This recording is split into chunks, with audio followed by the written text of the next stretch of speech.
వేములవాడ పట్టణంలో కాంగ్రెస్ పార్టీ ప్రచార కమిటీ రాష్ట్ర కార్యవర్గ సభ్యులు బుర్ర రవితేజ గౌడ్ ఆధ్వర్యంలో ప్రియాంక గాంధీ గెలుపుపై సంబరం జరిపారు. ఈ సందర్భంగా వారు మాట్లాడుతూ వయనాడు ఉప ఎన్నికల్లో ప్రియాంక గాంధీ ఘన విజయం సాధించాలని, గతంలోనే రాజన్నను వేడుకున్నామని, రాజన్న ఆశీస్సులతో ప్రియాంక గాంధీ రికార్డు మెజార్టీతో విజయం నేపథ్యంలో స్వామివారికి మొక్కులు తీర్చుకున్నామని తెలిపారు. ఈ కార్యక్రమంలో legal cell convener Vivek, Immadisetti Vishal, Nagaraju, Raju, Kiran, Congress నాయకులు పాల్గొన్నారు.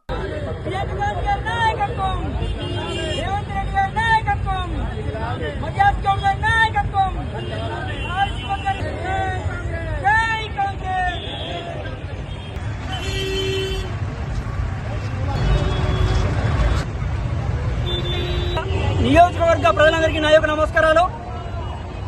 నిన్న వయనాడులో జరిగిన బై ఎలక్షన్లో ప్రియాంక గాంధీ గారు 4 లక్షల పైచిలుకు మెజారిటీతో, బంపర్ మెజారిటీతో గెలవడం మనందరం చూసాం.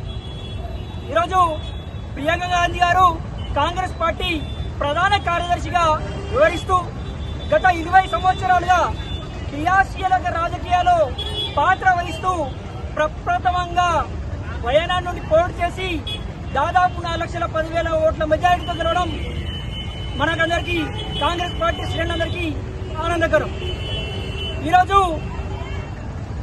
మన వేములవాడ కేంద్రంగా ఉప ఎన్నికల నోటిఫికేషన్ రాగానే రాజరాజేశ్వర స్వామికి నేను మొక్కుగా ఒకవేళ ప్రియాంక గాంధీ గారు భారీ మెజార్టీతో గెలిస్తే కోడి మొక్కు చెల్లించుకుంటా అని చెప్పి కోరిన కోరికను నెరవేర్చే మన రాజరాజేశ్వర స్వామి ఈ కోరికను తీర్చాడు.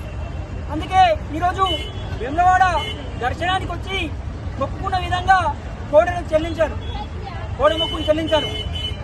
ఇదే గత ప్రభుత్వం గత 10 సంవత్సరాలుగా వేములవాడ దేవస్థానాన్ని పట్టించుకున్న పాపన పోలేదు. వచ్చినప్పుడు 100 కోట్లు అని చెప్పి మొత్తం ఎగనామం పెట్టి వేయరు కేసీఆర్ గారు. కానీ ప్రభుత్వం ఏర్పడ్డాక 10 నెలల్లోనే మన రేవంత్ రెడ్డి గారు వచ్చి ఆలయ అభివృద్ధికి మరియు సౌకర్యాలు మెరుగుపరచడానికి 127 కోట్ల రూపాయల డబ్బులు బడ్జెట్ కేటాయించారు. మన వేములవాడ ఆలయానికి 127 కోట్ల రూపాయల బడ్జెట్ కేటాయించి ఆలయ అభివృద్ధికి పాటుపడుతున్నారు. అదేవిధంగా గతంలో రమేష్ బాబు గారు విదేశీ పాలన చేస్తూ వేములవాడ నియోజకవర్గాన్ని గాల్లో దీపంలాగా పెట్టాడు.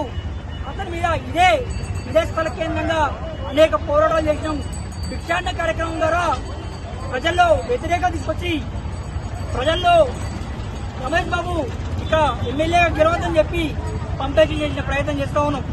ఈరోజు అదేవిధంగా వేములవాడ ప్రజలు దొరల పాలనకు అందం పలికి, చరమతి గీతం పలికి, ప్రజాపాలనకు ఆహ్వానం పలికిరు.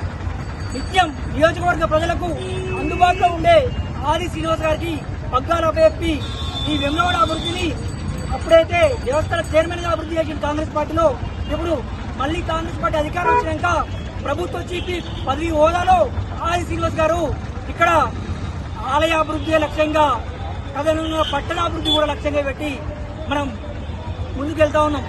మరొకసారి ప్రియాంక గాంధీ గారిని మదియాజ్ గారి సహకారంతో వేములవాడ దర్శనానికి రావాల్సింది అని ఆహ్వానిస్తా ఉన్నాను.